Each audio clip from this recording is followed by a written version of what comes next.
Check. As Unorthodox. Again. Episode 2. Seriously. Been a while.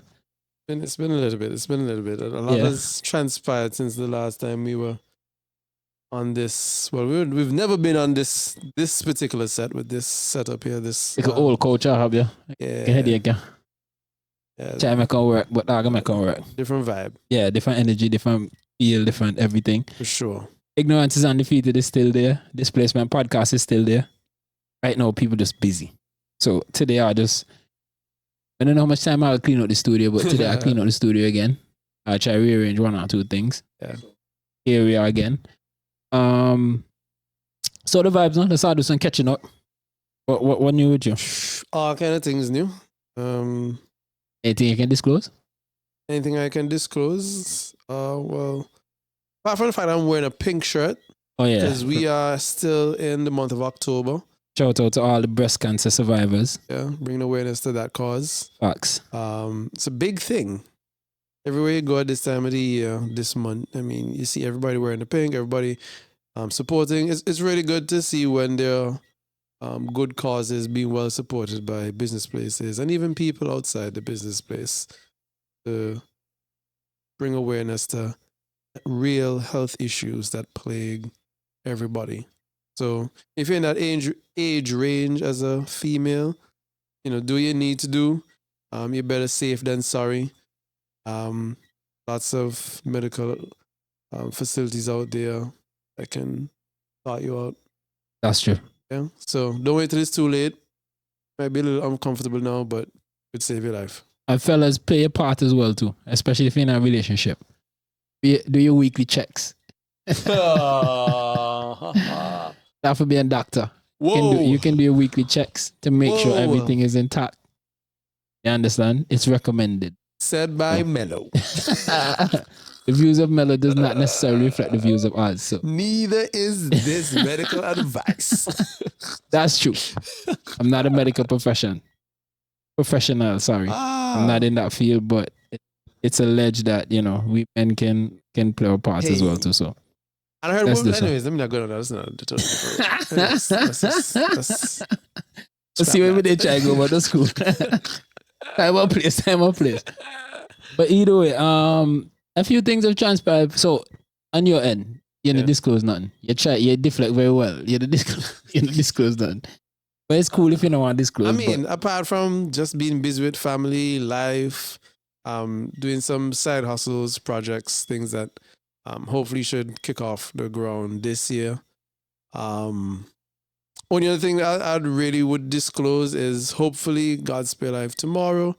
Could spend a little bit of time up at Crabs Raceway, doing a little bit of rallying, just some extracurricular activities to free up the mind, relax yourself, do something you enjoy. Facts. So, been a while since you go like a car racing. Yeah, so hopefully you should get my suit out, on, helmet, ready, car. It should be interesting because all in rain come that the track is supposed to be in a good rally state. Yeah, it should be, there's a little time to dry and it's not too dry. Not too wet. Shouldn't be too wet. So it should be pretty grippy out there to take the car around. So, all right, cool. That's supposed to be a wild experience. Again, as we had a conversation about that, so I'm going to see how my schedule looked. If I could free up some time between, I'm going to go for 2? 2:33 open practice, so hopefully the BMs will be out. Yo, I think the Subis may be out there as well. I'm not sure if any of the Peugeots are gonna make it through, but it'll be good to have a variety of cars out on the track. Facts. So looking forward to that. What's new to you? What's not new? So interestingly enough, one of the things that happened to me the last couple of weeks is like a new job offer, right? But it wasn't though I had accepted offer, within our entrepreneurial ventures things change. So it forced me to think, so as I was saying, it put me in a position where I had to reconsider the whole job offer, which was kind of disappointing because I was kind of looking forward to starting that new chapter. With that new job that you said no to? Yes. That but, sounds kind but of I accepted, but then had to say no to. Right? But it kind of put a lot of things in perspective. One of the reasons why, I said, well, one of the reasons we said no is because right now we're an entrepreneurial venture. We designed something together. Yeah. And it's the conversations that we've been having, it potentially can get picked up. And we would have to dedicate a lot of time to it. So for me to accept that job, it wouldn't have been right, because at some point, if this go forward like how we want it to go forward, then more than likely I'll have to dedicate some time to it, right? But saying all that to say this though, it put things in perspective, because this job offer came like once, like maybe several years ago. So it's the second time you're getting this job right. offer? Well, the second time I'm getting the offer from the same company. Okay. Right? But the first time I turned it down because there was something a little bit off about it at that time that I didn't like. But it was necessarily, I think I was apprehensive of just making a move because I wasn't comfortable. It would be new territory. I wasn't sure. And also I wasn't as mature as I am now, right? So I always had some reservations of, I felt like I made a bad decision. Then the opportunities come back around again. Now, looking at it now, I always put things in perspective and say, God, bring this around again. Because I've always had felt some kind of regret not taking the opportunity at that time. So now the opportunity come back around again. Now, bigger position, a bigger role, they look at it like, all right, gotta try to sell you for good on that part. Not necessarily meaning that that's but how I say as human beings, the first thing you think is, gotta try to send me down that part. Not realizing that probably got a different situation for you altogether. If you understand where I come from, that makes sense. Okay, so you got offered a job some years back from this particular company. Yeah. You didn't like it. No, not really didn't like it, but you're in a different state of mind. Yeah, I was in a different state of mind. So here comes round two, same company, better job, something you think you could excel in. No, something I know that right now, given my mentality and maturity and my whole background and everything, knock out the park. Okay, so this is a job suited for you to some extent. Perfect. And all the qualifications, everything the job comes around, you also have a great opportunity in another venture occurring Entrepreneurial wise, yeah. So no, your time has to be divided between the new job and this potential entrepreneurial activity you got going on. Correct. And you got to make a decision. Do I accept the new job, possibly lose out on the entrepreneurial activity? Correct. Or turn down this new offer that is suited to me to excel in the entrepreneurial activity? Correct. All right. Because the job will require you. It's an 8-hour job. Okay, so this is what you look at 12 to maybe 13, 14-hour shift. Okay, so you just got to get things done in a day. Yes. Okay. And by the time you're done, you just potentially might be, potentially you're going to be exhausted. At what point you got time for put towards, hey, okay, I'll clean up and kill the mosquito now. Yeah, they're huge. At what point you could get time to execute the entrepreneurial venture that we both have invested almost 2-3 years. Almost 2-3 years in. At what point I'll get time for, and then we finally decided to put our heads down and put everything together. Now while we make headway. And then this situation happened. Yeah. No. So I thought about it. I had a conversation, spoke to mentors, spoke to a few friends. Everybody said, Tito, you have a decision for me. No one clearly said, go that direction. But everyone was like, they kind of have an idea of what I should do. But nobody tell me like, make this decision. It's up to you to make the decision. But we all know what's the right choice. Do we? But then again, we don't. Because the whole entrepreneurship situation can not excel how we want it to, and then a different situation altogether. So what was But your choice? the goal was not to have any regret. Well, as I said before, I turned it down. Okay. I'd accepted initially, but then you turn around and say, hey, you know what? And I'll go through this again, right? Okay, fair. So you turned it down. Yeah. After turning it down, because at first going in, you know, your stomach, you feel some type of way, you feel like you get let down people, you don't want disrespect, you don't want damage relationships, you don't want people viewing a certain type of way. And then when you turn it down, you just have an epiphany like, yo, you make the right decision. Because the turn down was received, kind of made me know that I made the right decision. So you're saying the response you got solidified that the Yes, decision was okay, make correct. the right decision for not go with that venture. But then it put everything else in perspective. Okay. Because now it make you look at the whole situation differently. Because now at first you're looking at it, I was looking at it from a standpoint where you look when I'm like, I gotta try to tell me, yo, that's the department supposed to go. I realistically gotta try to tell you, no, the first time you turn it down is because you have certain things that you need to focus on, and you need to focus. You understand? And then you're still in the focus. So you dilly-dally. Now you actually focus. But you always, in the back of your mind, you still make conversation. Every time you talk about, boy, I shouldn't take this job. Boy, I shouldn't take this job. Boy, I shouldn't take this job. God was like, here we're going. Matter of fact, I give you a bigger position, I give you a bigger everything in the same company. Let me see what you do. So for me, turning it down is like, gotta try to tell you, yo, you're not supposed to go there. That path wasn't for you. Yeah.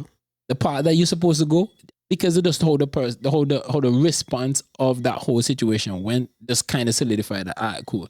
So it kind of put things in perspective, and that's why I know we're having a conversation like how much time that we think that, hey, we're supposed to go on a certain path, and then when it reappears again, you think, hey, okay, a second opportunity come, time for me to jump at the second opportunity. But realistically, no, it's the second opportunity that jump supposed to tell you, hey, it's like a test again for see if, hey, you get fall short again, or you can actually stay the course. And it come this close to falling short, bro. In my opinion. Again, we don't know where the whole, somebody, say they want to pick it up and yada, but we don't know how far you go. But to see that happen, it just kind of put things in perspective for me. And then it made me look at things like from every angle then, as opposed to just like a one-track mind. Okay. So you say from every angle, you give us some of the angles. No, as I said, it's a test. Hey, are you going to, you always, because again, remember outside of that, I always just say, yo, we want to be our own boss. I want to be, like, we want to do our own thing. We want to control our own, like, financial status. We want to control our own direction. We want to control how we work, the hours that we work, the impact that we want to have in Antigua, the things that we would like to change. Consistently having these conversations. But for years, we have ideas, but we never executed. Right. Within 3 weeks, remember, no, I got this offer. The conversation with this offer started like a month now. Right. And then within 3 weeks, we decided, yo, let's all put on our head for this 3 weeks and work endlessly to get this thing to this point because this new job offer come up and I'm not getting enough time, so let's all do this here right now. And just launch it. If you take off, you take off. And again, remember, we didn't have intentions to go to one person to get it off the ground. True. We wanted to bring it to market and then let the market dictate what happened. Just like, out and fly. Just like, yo, let's have a set an appointment, go on the start to the man and see what the man. Yeah. Boom, the man say, hey, this is something interesting. Y'all need to put in more work, but I'm interested in this and other stuff. I get you. Within 3 weeks. So now it changed the whole perspective of everything else that I'm doing now. So that's a one angle you have to look on it now. Because if that didn't come, then probably I wouldn't even where I did today. Probably I wouldn't even put in the work for the 3 weeks for trying to get the situation where I need to get the situation. One of the things I look at that matter from is that very often in life, once you take that risk, that plunge to go down to do a particular venture, there's often a likelihood that there's something else that's going to pop up that is reasonable enough to accept. Just reasonable enough for you to divert your attention because it's not crap, but it's still not the ultimate goal. It's a easy cop out. It's a easy way to not do the hard thing that could excel you to the higher heights and the greater potential you want to get to. Yeah, big facts. Because again, looking at it, it's like we knew what we had to do. Everybody's like, and then for weeks, me and you had a conversation. I was like, yo, how we do this and why we do this. It take a ton of time and we now see the rewards, and every month you just get the salary, but you feel like you're dedicated too much time and the rewards just, hey, I can be real. There's nobody outside in the world that I go work for that could pay out what I think I deserve. Or the amount of time that I put in my personal. Yeah. Unless it's our own venture or it's a partnership. You understand? Because even though we're doing this, somebody else is buying into it. But it's more so of a partnership. There's ownership there. So we know when we put in the 12 hours or the 16 hours, we know how we can look in the next 3, 4, 5 years. We know the benefits and the rewards that we can gain from that. As opposed to just gaining the salary and then if anything go left, then can just be like, all right, go about your business. You understand?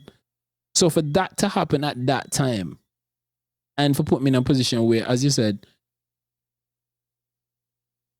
when things go a certain type of way, something could just eventually pop up. Because for like 4 or 5 months, we work and nothing may they pop up. There's nothing. You don't feel like nothing may they change. You don't feel like somebody may want to make your job off and you feel like nothing good may they happen. But I'm not saying nothing good may they happen, but outside of what you may do for everyday work. You're just comfortable. Exactly. And then now you finally make a move and say, hey, let me try do something now because just this comfort that we in, this comfort zone that we in, this ain't us. I'm more ambitious, I'm more proactive, I'm more everything than this. Boom. Things just start pop up left, right, and center. Yeah. Hey, that'll just distract you from no, you don't start making progress. True. So that's the next angle you look at it from. And again, I can't state this enough, but God doesn't mistake God, but you just like you would think that when some good happen, he would just be like, hey, yo, enjoy that. You know, got you. Just smooth sailing. And I can put on, hey, let me move all them obstacles out there where so you can go smoothly where you need to go. Nah, the boss is like, hey, take that distraction over there. Hey, take this distraction over there. Hey, take that distraction. I mean, I guess it's your point of view of it. Because, I mean, the way I look at it, that sometimes these things are done for you to refocus. You know, sometimes you're in a situation where you're so comfortable, busy doing what you're doing that you lose track of why you're doing it. Sometimes you lose track of the value behind what you're doing or what you're trying to accomplish. So you fall into sort of a routine where, you know, this is just the norm, this is of the norm. But I guess in any great story, there is always some sort of protagonist. Yeah? Okay. And that protagonist sometimes shows itself in different ways. Why for me, great story can't just be, just come up with an idea, it happened, and I just keep pushing. It have to be, yo, you have to jump to this hurdle, you have to jump to the hurdle. Then the story wouldn't be great. You don't want the story to be great, but just want the solution to be great. I just think it's just the way life is sometimes. Especially if you're coming from a situation where you have obligations, you have things that are competing for your time, and you're not in a position where you can just totally throw away those things competing for your time right now, which may be your 8 to 5 or another opportunity for another 8 to 5 to make ends meet because you have obligations, and you just can't say, you know what, forget everything and let me just focus on this new idea venture, not knowing whether or not it's going to help me to make ends meet for the next month. That's what I feel like, boy. Yeah, so, and for that reason, every time you start down that journey, anything that pops up that is an easy way out of to make ends meet, that is gonna make you have a salary, that's gonna make you meet your regular bills from month to month, but will not let you go beyond that capacity. So in other words, you're making a $5,000 and you can comfortably keep making $5,000 for the rest of your life as long as you don't attempt to disturb the universe and to be great. And once you start to be great, you then now have to take the risk of losing the surety of that $5,000 from month to month to possibly make a 2 or 3 next month, which, maybe 4 or 5 months, a year, 2, 3 years down the road can be a $50,000 a month situation. But but that's the thing, because when you're thinking about a job, right? You don't. Remember, the funny thing about the job, you don't account all the money before you even get the money. So you get the job, and you hear the salary, you're just like, yo, okay, so cool. So by next year, I can do this. Boom, bam, ray. So now you have to take all that into consideration, right? And then the fear of entrepreneurship, again, is like the uncertainty of, okay, how month to month to go look. You understand? As much as you might get, our situation might be a little bit different. We still have to figure it out, but for some, it's like, yo, how am I going to look from this month to month? And okay, I'm going to struggle. I'm going to take the sacrifice. And do I want to take that sacrifice? And yo, my ambition and goals that I want to achieve outside of that. And then you have to look at how society can view you. And then if you're somebody that sometimes fall short to societal norms and play the whole society structure and where you fall within that ecosystem and everything, you could think about, yo, how people could view me and all of that. But at the same time, all that reservation it's amazing how all that reservation, when you said no, and you take back, and you be like, you know what, I'm not going to go through with that. And then to see how that situation went down, everything just disappeared, bro. It's like, win or fail, I never feel no type of way, to be honest. I was like, yo, just pick yourself back up, figure them out, on to the next venture. You understand? I get you. Entrepreneurship is quite a different type of journey, to be honest. It is one of those things that require bit of risk. Almost always requires you to step out of your comfort zone, because entrepreneurship 9 to 10 times isn't a surefire bet versus being employed under a stable contract. Because now you're the person in charge, you're the person who have to find the clients, you're the person who have to build the product, make sure the product works, you're the one who have to make sure this is marketed. In some instances, you're the person who have to find employees, make sure that they can do what they need to keep this ball rolling. And that is a lot of responsibility. It has, in some instances, a lot of risk. And of course, why a lot of people doing it is for a lot of potential reward if you execute right. But the funny thing about it, the entrepreneurial climate in Antigua and Barbuda is, it's booming, bro. That's true. The funny thing about it is, yo, I remember when I was in Barbados, right? A lecturer once said to me, he asked me, where you from? I was like, Antigua. He's like, oh, Ego, love that country. So I was like, what do you mean you love the country? He's like, Antigua, the only place he know they can have 2 full-time 8 to 5 jobs and not feel like you work on a 16-hour shift. Yeah, 2 full-time 8-hour jobs? 8-hour jobs, full-time. Who are these people? Put your comments down below. Who are you?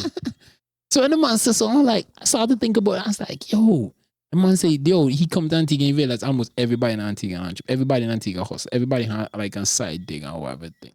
And I look at it and I was like, yes, but at the same time, nobody's taking their side jobs as serious as they need to. And it goes back down to what what I just talking about with the job. Because no, the reason, again, as I said, I didn't take the jobs because I'm trying to figure out how I can do the 2 jobs at the same time. As opposed to saying, hey, no to that job, I'm putting my all into this and see where this can me. Because you have a set of skills. Yo, and shout out to because shouldn't say that, but I'm gonna beep it. But shout out to he still, right? Because he the one that showed me that, and he's like, yo, Mello, and how much people in the Antigua can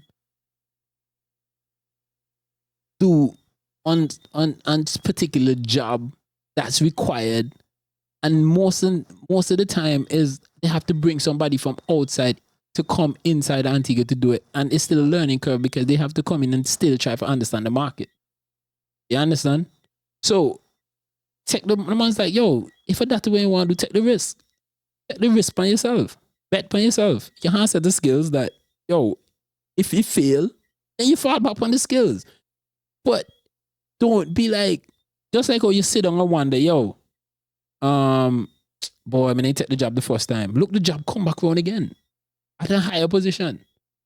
So why you can't come back around a third time again, and a fourth time again, and a fifth time again? You had the qualifications and the skills. You can just continue your circle. It might not be with the same company, but you can circle from other companies because you have certain skills that people just require. So take a chance by yourself this time instead of saying, hey, instead of taking that job and then no, you can sit down and say, boy, what if me take a chance on the entrepreneur road? No, the man say take a chance on the entrepreneur road and see where you go. And then, you understand? Though I said, some people didn't like give me the go ahead in terms of whether to say yes or no. But after I said the no and I spoke to him, me kind of just a little bit, I'm explaining the situation to the man. The man like, nah, bro. If that's how you feel, then explore that and then come back to this and see what happens. You said something and I want to pivot a little bit. Good. Do you think, because you said Antigua, entrepreneurship is really booming. I think so. And even today, while I was on the beach, I saw someone that we went to school with. And that individual has, really gone headlong into their own entrepreneurship and building their own company. And they were, kind of setting up a scene for a set and whatnot.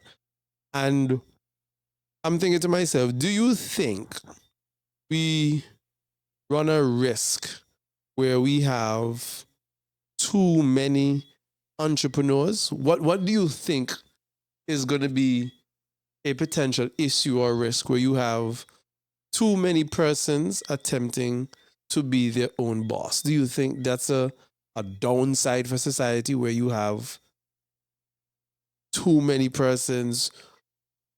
Does it like imagine a market where no one really wants to work for anyone? Everybody wants to work for themselves.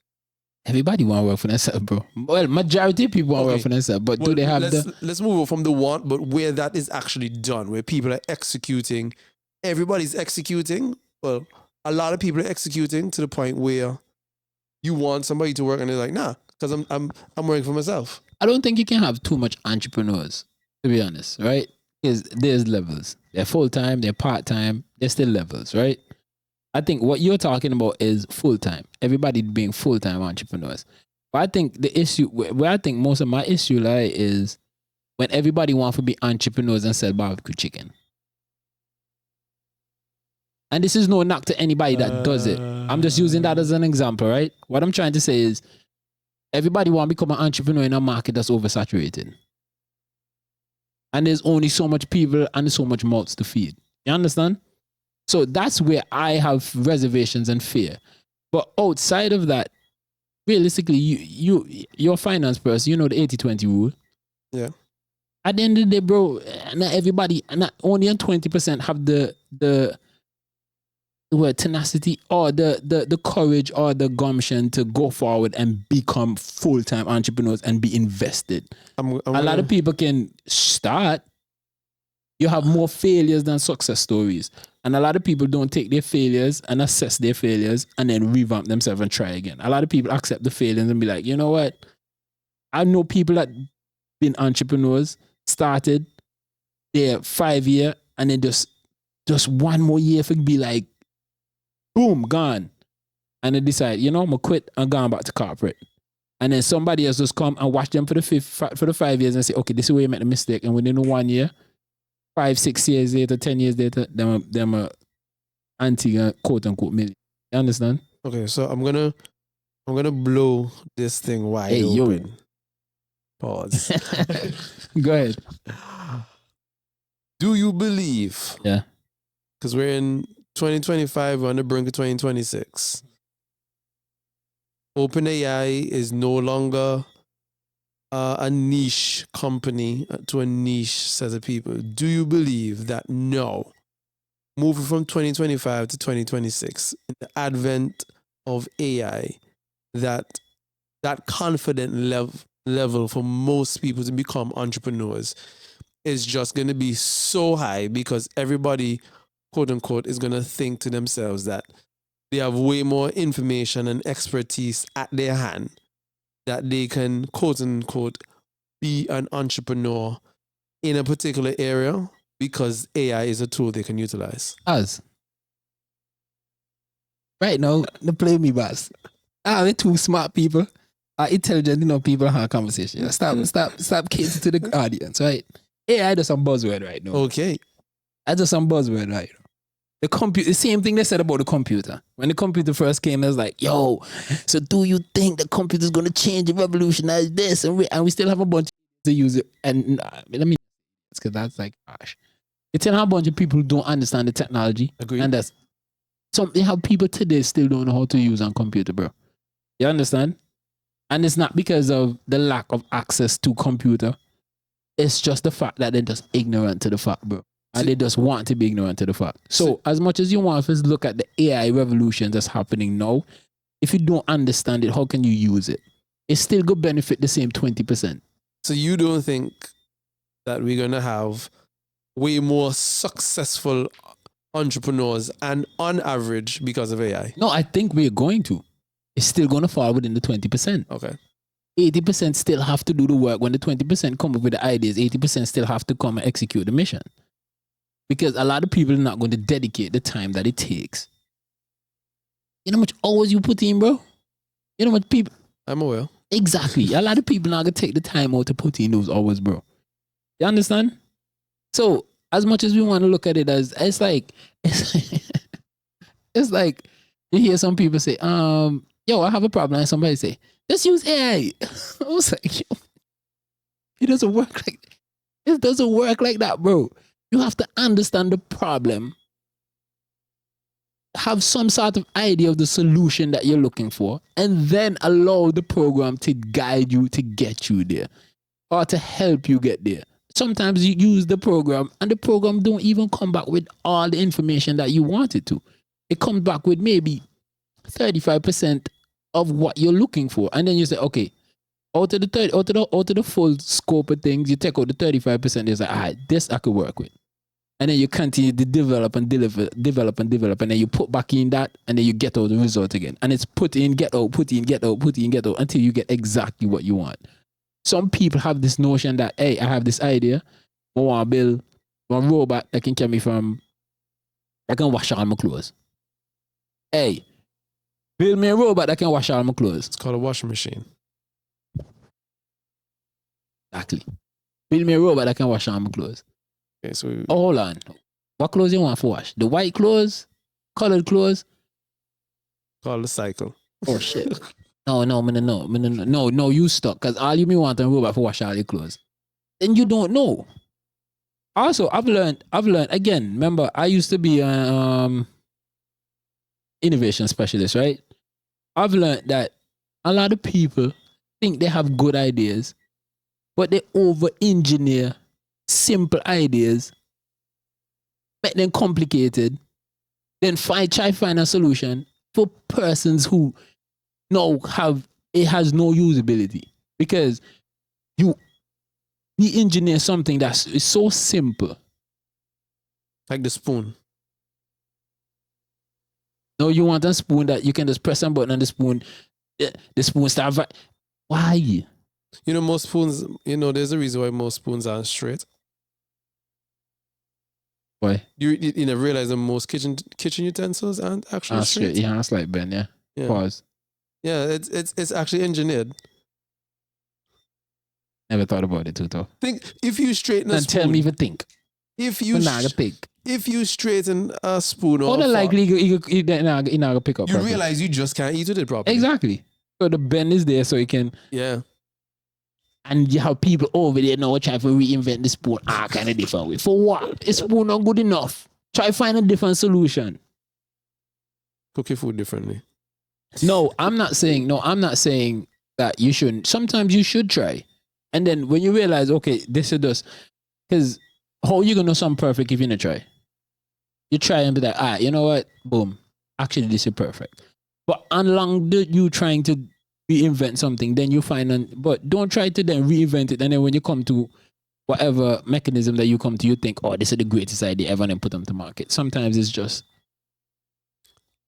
doesn't make sense. I got another question, and I feel like we really kind of snowballing off of where you started from talking about. Cool. Again, it's called unorthodox. From the job opportunity, essentially giving up a job opportunity to try and entrepreneurship, go headlong into entrepreneurship. Do you believe that going forward, we're going to have a situation where, so for argument's sake, we know that a lot of persons who are successful entrepreneurs put in a lot of time, a lot of effort, have some people just lucky though. Some people butt up on a really brilliant idea. Some people lucky. Trust either me. by accident or by intention, and fall into a scenario that gives them a really awesome opportunity. Yeah. But the question I'm asking is, AI is here. It's a new tool. It's still on an uptick.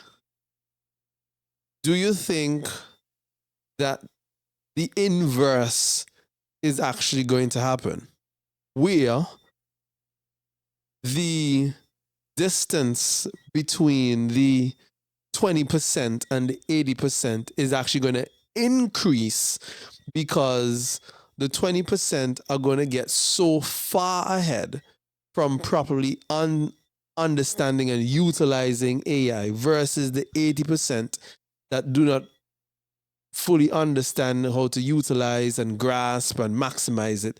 That valley in between, essentially what makes the millionaires and the billionaires, is just to become a greater distance between middle class and lower class.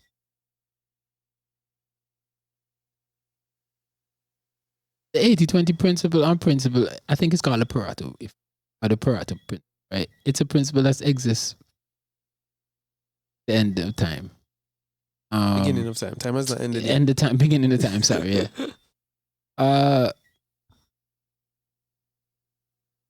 It's hard to say for me personally, because even though it might expand just a little bit, so it doesn't mean, not because it's 80-20, it means it's a hard and fast 80-20. I agree. It's still, it fluctuates. It's like, maybe let's all say like I'm 10% up, 10% down, right? Give or take, right? So you can still have one or two people that gets in. The goal is, do they maintain? A ton of people that become millionaires and within 2-3 years then go broke again.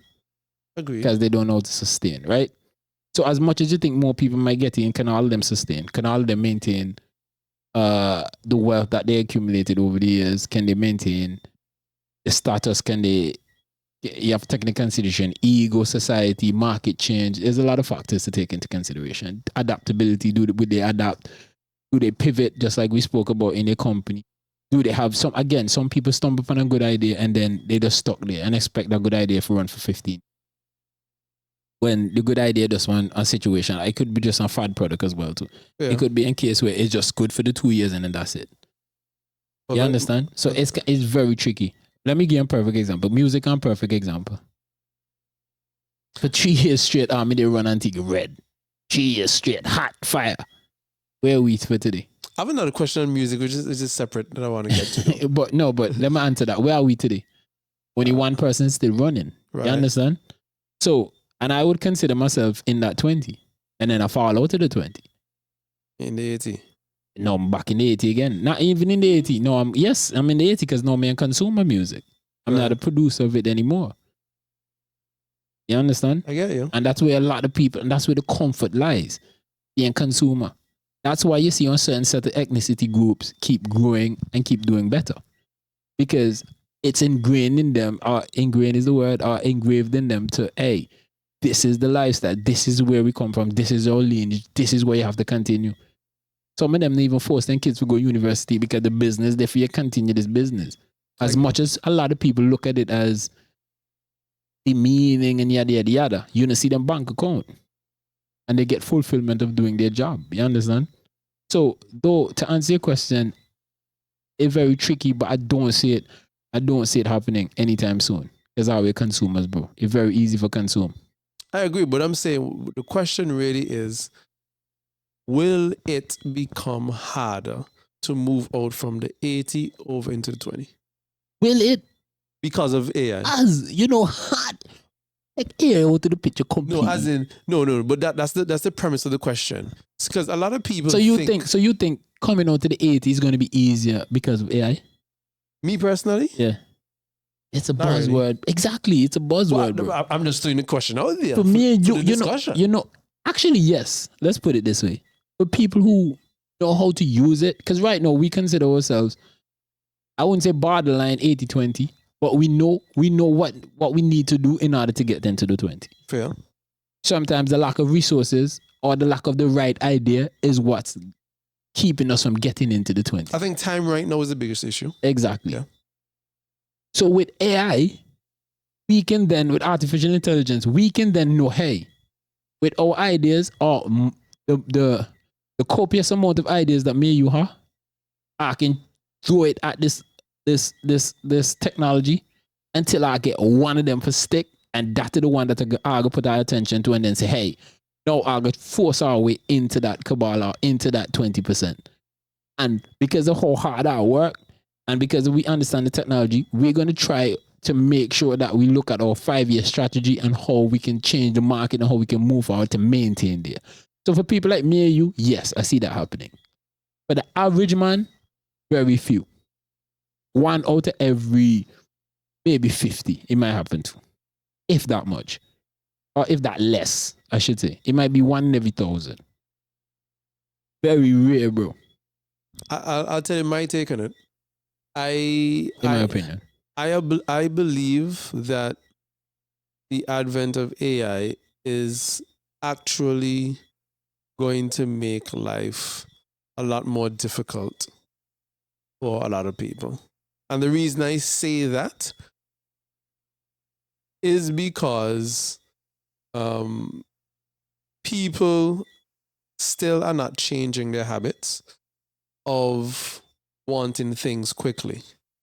And anybody who's spent a lot of time using AI would recognize it's something you really have to sit down, understand, learn, and depending on what that idea, product, system is that you want to put in place using it, there are a lot of other structures that you have to learn and understand and implement in order to maximize efficiency to a point that you have, an actual product that you can market that's profitable, that's going to really leverage AI in a product that you can, sell or run to that sort of effect. It takes a lot of time to get it to work properly. And that's why I said to you, the 80-20 it's a very wicked principle. It applies physics, it applies economics, it applies in art, it applies all across a lot of principles, right? And you just pointed out as well too. Because what's going to happen, right, is you can find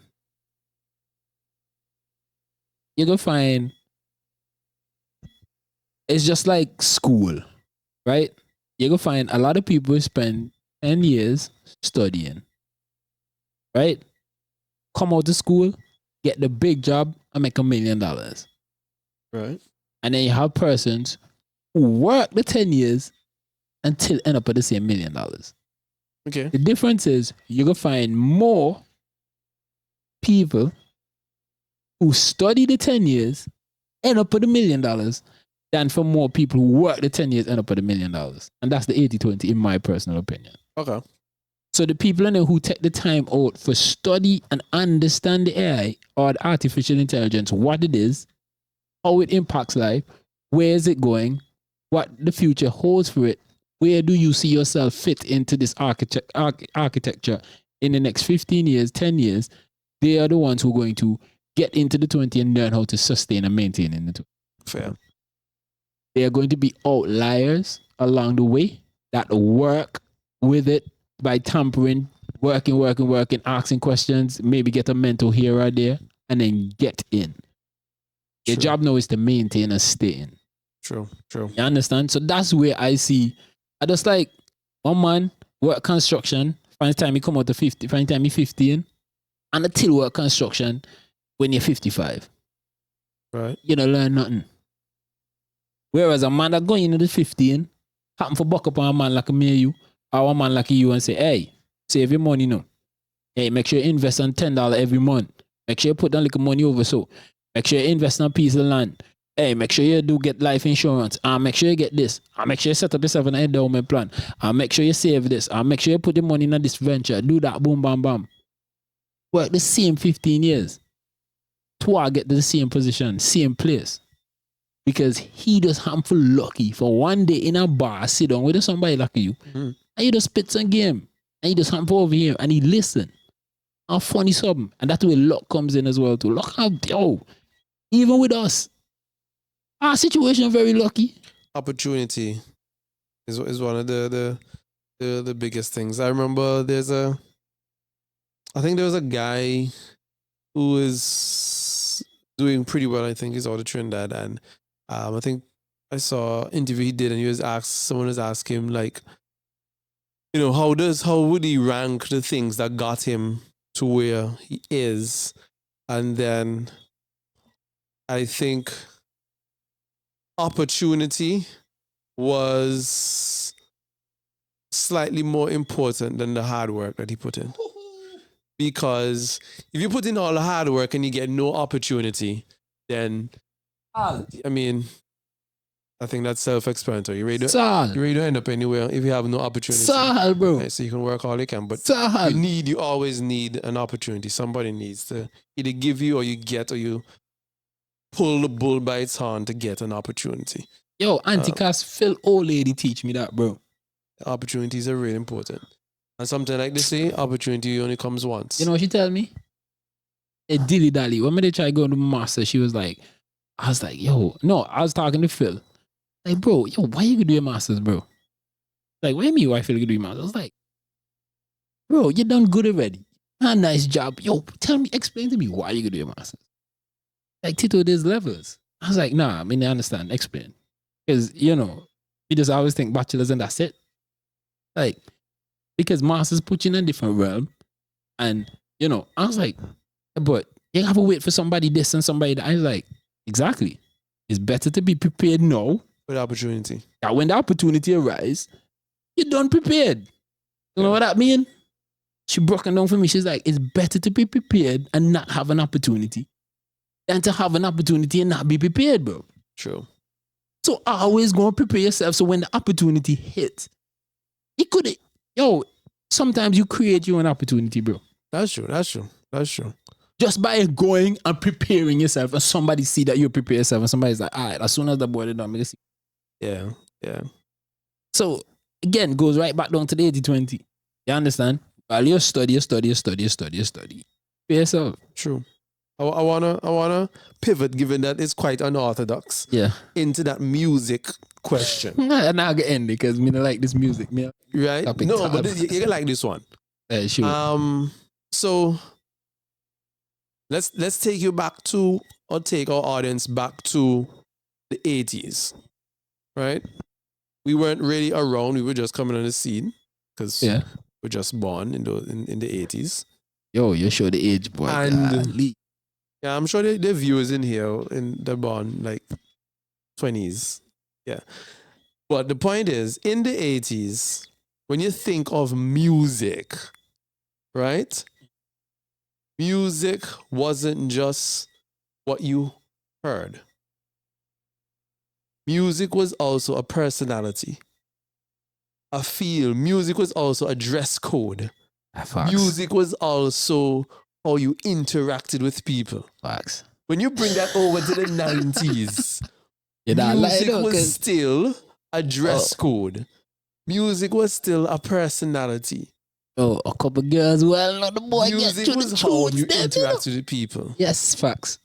Somehow, and I could be wrong because I don't think I'm as in touch with music now as I was growing up. But from my very vague observation, music now doesn't seem to have a personality, doesn't seem to have a culture, doesn't seem to have a dress code. I could be wrong. Could be. I think it's the way how we're consuming music now. It's very fast, right? So for me personally, because again, you had the YouTube, you had the apps, it's very easy for people to just consume music right now, to the point where people just don't even listen to music like how they used to listen to music before. You understand?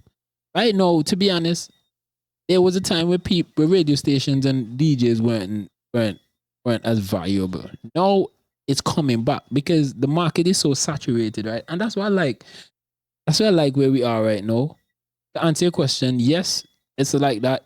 But to answer your question, yes, it's like that. For me personally, I think it's like that. But at the same time, a transition is happening. It's like it's going back to the DJs now, where the DJs now, radio actually can start become more relevant than anything in the next 2-3 years. And that's why, how long you hear me talk to you about more on the radio? Been a little while. Maybe I've been talking to you for at like least 18 to 24 months. for the last 2 years. I keep telling you, as more, and because as much as I want to pivot, it still goes back down to the 80-20. Because you understand the market, you understand where things are going, you understand technology, you understand artificial intelligence, you understand the impact it's going to have. You understand digitalization, you understand where things are going. And it must come to a point where it's going to plateau and it could go right back down and people have to start from scratch again. Right now in the music industry, right now jam band back in. Okay. I don't know. Them picking nigga bring back jam band, bro. New gen, high voltage, what they call it, caution band. They literally revived jam band, bro. When me come in a sweet soca, sing, swing, long me minutes to try to bring back a jam band and I couldn't do 'em. We started our own band and he just go downhill because everybody want to hear sweet soca. And them kids revamp it. Saying all that for say, that's why I go back to tell you I want to do music, radio. Because everyone is so, like, the market is so saturated with so much different places to get music, so much artists, everybody release music that, and again, society a funny thing. As much as everybody wants to be unique, people still want to be a part of a clan. Agreed. So, because there's so much of music and so much of different type of music, if you listen to Cartel, and me not listen to Cartel, and me introduce it to Cartel, you say, okay, I'm going to listen to Cartel. And then me can introduce the Idonia. You can say, Tom, and listen to Idonia. Then me can get offended. Don't me not listen to no Cartel because you know I listen to Idonia. So I'll last stand on our own. So when I go event, if I'm DJ now, I play the two song and them. Outside. So now you have to find a location where universally the music is played. Everybody have a listen to music and then we can decide, okay, all are together like the music. And that's when radio is coming back. Radio gonna make and turn that it could just come back so hard. No matter how much people want for, you understand? So that's why I think you have a point. But the music is different now too. So fast food music right now. So this is my question because I feel like I'm going to go on a rant. Man, say a question. To some extent. Because then my other thing is you made a point to say music right now is just so quick. Yeah. Right? And I remember you can literally in your room right now. We can go home right now. And this is what technology is so funny. We can go home right now, pull up an app. We can pull up 2 apps and make a whole song. I'm gonna write and make nothing. Okay. So what about me even have a singer? So let's stick to that point. Let's stick to that point right there.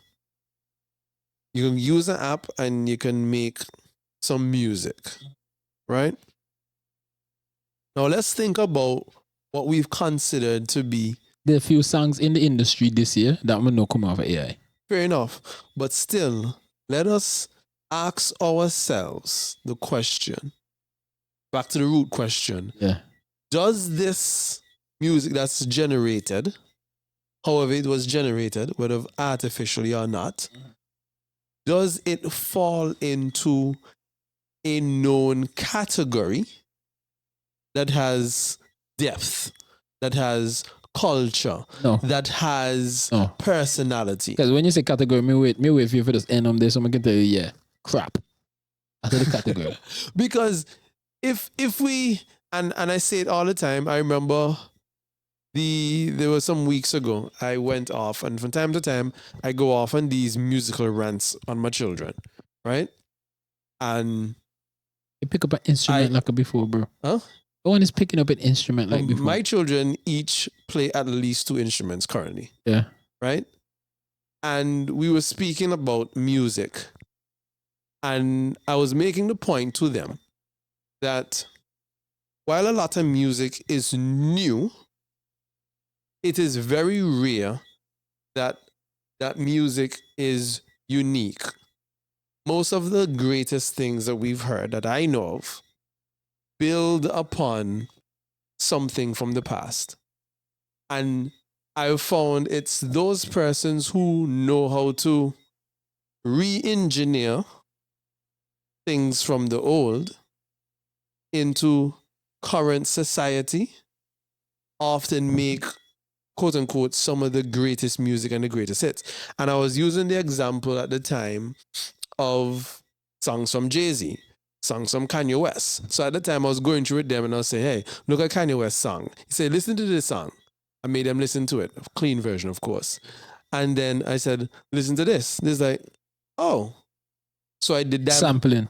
I was like, one of the things that made Kanye West great is his ability to hear a sample and be able to re-engineer that sample into today's culture, the culture at the time, to make the music that he knew the people that would stick with the people. Yo, but bro, take into consideration, right? I don't talent again too. I because agree. Sometimes I've heard songs. But what great music is not a talent? No, I agree. But with Kanye West, you said the barometer high, bro. Because listen, I've heard samples that Kanye West take, and I'm like, my guy, how in the world you pull that and do that? Impossible. It take one certain level. He just sound from different ilk, bro. Different beats. Okay, but let's look at Jay-Z. Yeah. Now, Jay-Z he did do a lot of sampling. A lot of people don't realize. And not even him. It's still the producers, though. He just hear the beat and it's like the beat and it's rap. But no, not just the beats, but also the lyrics. Yes. Because he bites a lot of people. I won't say he bites a lot of people, but he's inspired by a lot of. And if you listen to some of those old songs that those lyrics come from, you ask yourself, it feels like it has no relationship to the generation that music was made for. If you listen to the original songs. Oh, me still listen to Reasonable Doubt today. Yeah. A Reasonable Doubt, I think, came out in 91. 92? Reasonable Doubt come out like in the 90s, if I'm not mistaken, right? And it's still current and relevant today, right?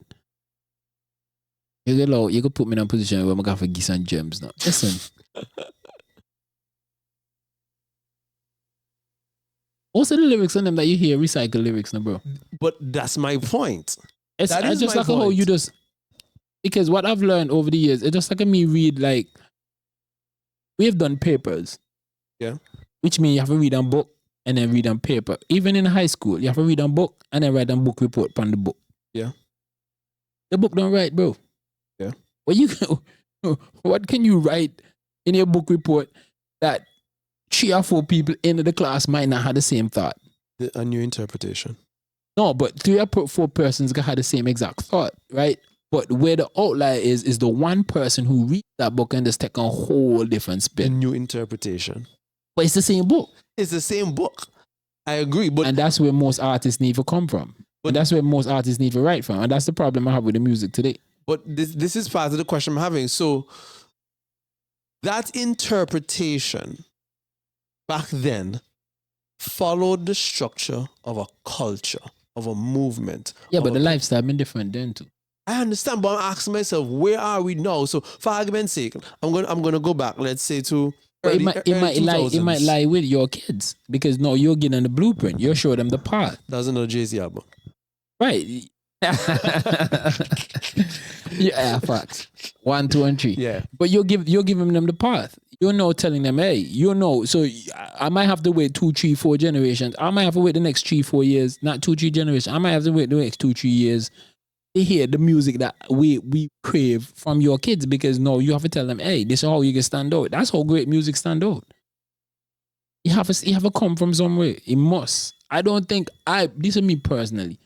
There's very few people that create, at the same set of cards, no. I'll give you a joke. Same set of keys, same set of notes. When I first started to really experiment with the keyboard and play music, I remember a day I sat down, I thought to myself, oh man, this chord progression, nice. Nice. And I made my brother hear it. And my brother's a musician. And he's like, oh, you're playing this song. And I was like, trust me, real offended. Me like, what song you talking about? I play nobody's song. It's a song.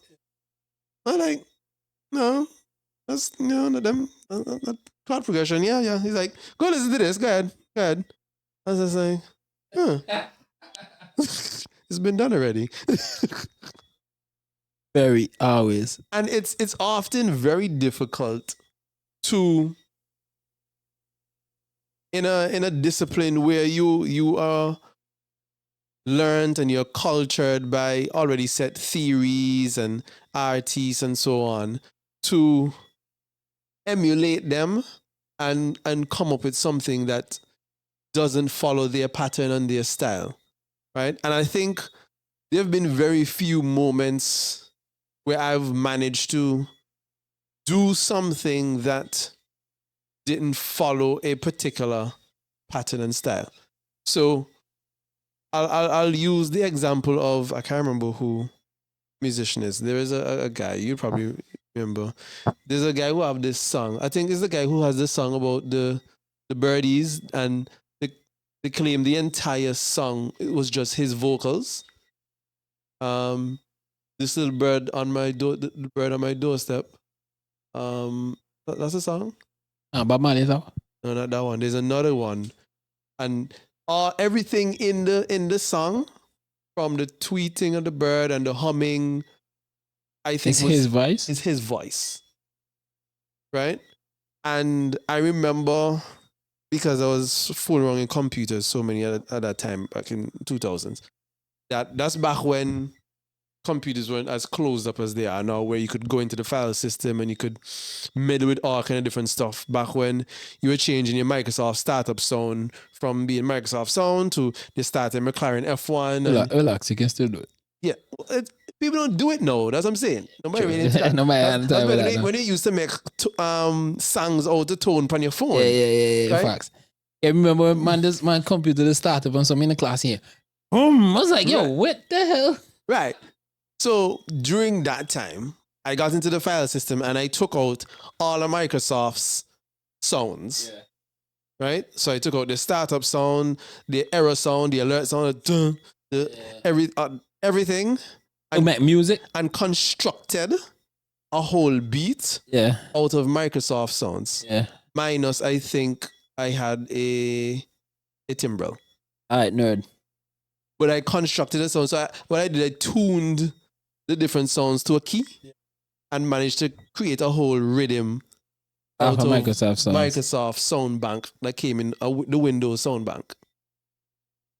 But the point I'm making, unless people begin to experiment differently with music and start to do things interesting concept differently, I feel like we're slowly going into a space where music is going to begin to lose its soul.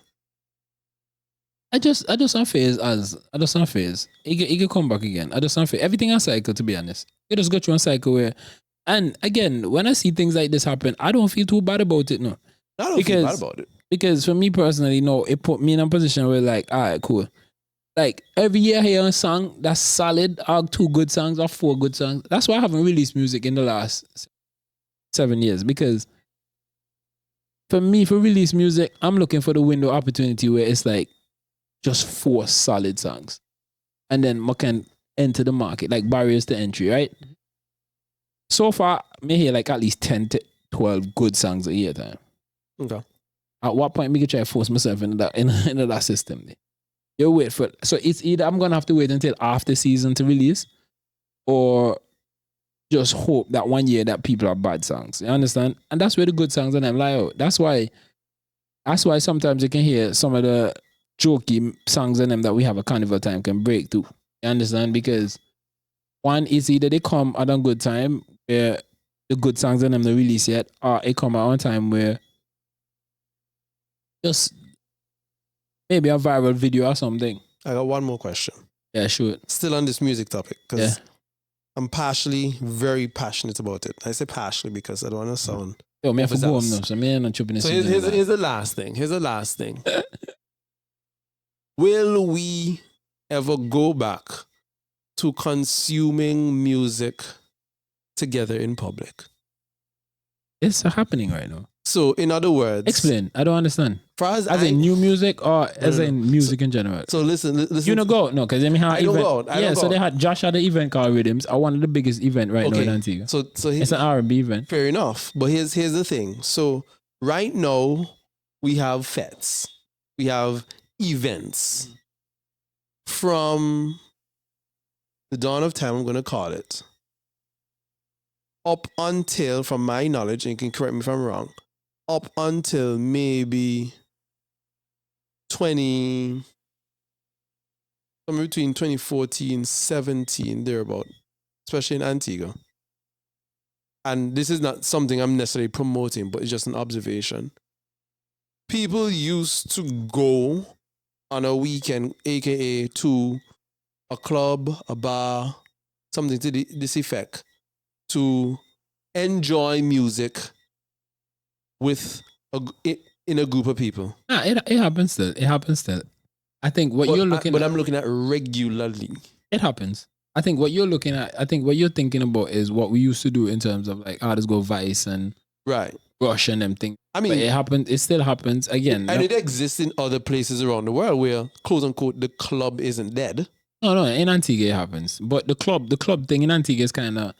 It's no, I wouldn't say that. It's making a comeback because they just opened a new lounge, Truth Lounge, where people going there. They have signature smokes, so people go there. But they still have things like Buck Wednesday, Tipsy Thursdays.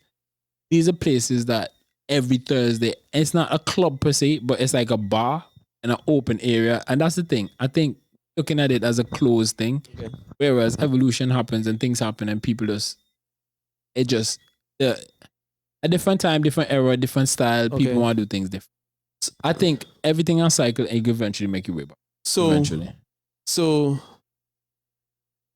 do you believe that where we are now, that the impact and the importance of music compared to, let's say, the 90s and early 2000s?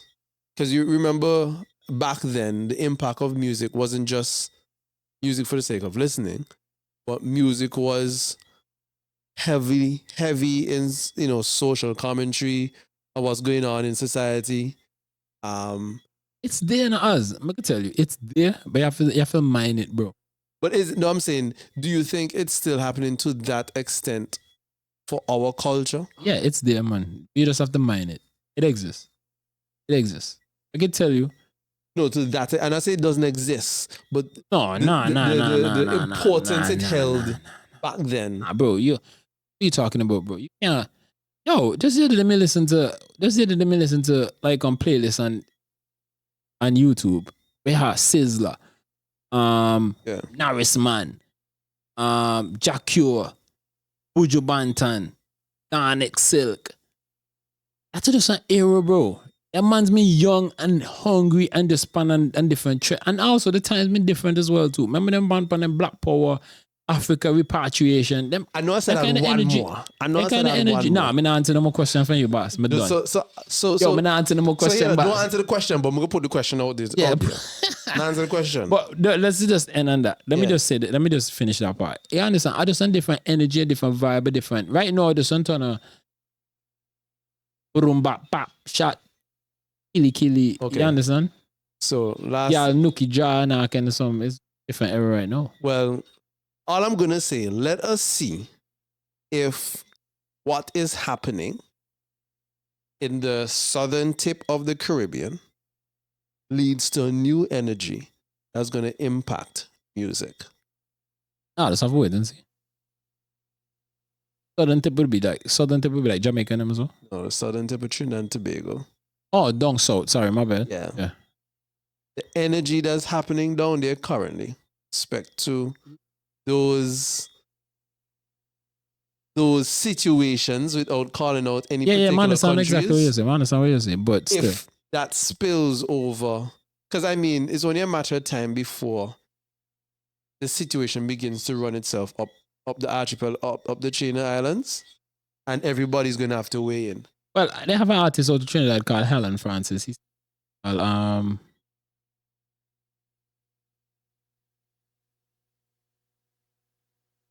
can't remember the name of the song, but it's a social commentary song, and it's a very good song too. And he's like, he did say in the song, he's like, yo, Calypsonians and Calypso is where politicians just get them ideas from, and they still treat them like lesser than. You understand? I mean, it's there now. Even this year Carnival, he had a couple songs it's there. But right now, it's very easy for that. Nah, you know, in the amount that you're expecting, like back in the day, bro.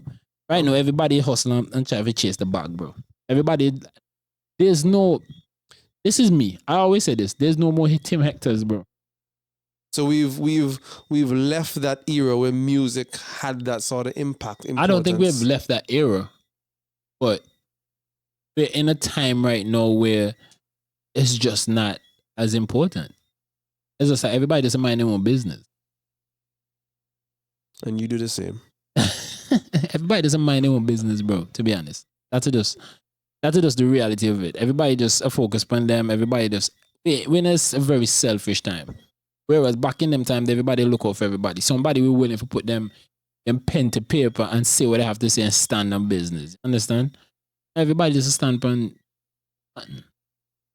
And that's why we're here, and that's why we have these conversations, because that's why this is called Unorthodox as well too, because it just put on a position for be like, yo, let us be open and converse and say what I want to say. You understand? I think we're at the age right now, and we're at the level in life right now that we understand where we need to go. Again, we understand financial freedom. I don't say, yo, I'm out for this year, something have happened. No. I have to create our own path, because when you create your own path, then you can get for talk whoever you want for talk. You understand? When you have impact, when you have influence, and that's the problem I'm having with this generation as well too. They have a ton of influence and a ton of impact, especially the Antiguan artists, but what them do with them? Just such a rum down the people in them throat. Them just force jump and wave down the people in them throat. Nobody sing songs to make people actually get up and be socially active and be like social warriors and tell the youths and then, yo, put on the gun and put on this and put on that. Everybody just weed up and drugged out and drugs up and drink up. And this is my hot take to end on, is that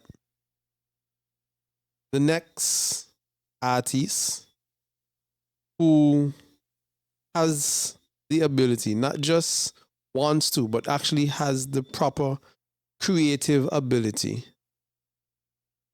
to speak to the social issues in a way that captivates the masses, is going to be the next big thing. Could be, but for how long? As you're not around, you're then willing to silence you quick, fast, in a hurry, by any means necessary. Especially, and that, when I say wrong, you're not just in Antigua, but on all levels too. I agree. But I'm saying that person does have to take into consideration that the reward it could just be, again, who don't want to be immortalized? Till I sing Tupac's praise, or till I sing Bob Marley praise, or till I sing Peter Tosh praise, or till I sing, or till I think Lucky Dube praise, or till I sing a lot of people praise it. So I think that person is going to be the next big thing, alongside the person who manages to create the next genre. Sure. That part, I know for sure. That person that create the next genre for sure. And is I going think to we're be on the brink of some of those things. technology. Yeah. Your big bad AI. Yo, as again, I say half an hour, but somehow I end up and go way more than that. But so you go sometimes, life. Again, unorthodox. Ignorance is undefeated is still there. Displacement is still there. What else? Displacement On and ignorance. TV. Dan TV is still we on Dan TV, no, unorthodox. But content to come, you start put our heads down, look out for big and better things. Especially in the entrepreneurial space. But yeah, again, unorthodox. The reason why it's called unorthodox because on a set schedule, so even down to it, I should cut this unorthodox. Oh man. But until next time, you don't know. As Mellow. Yeah. We're out. Deuces.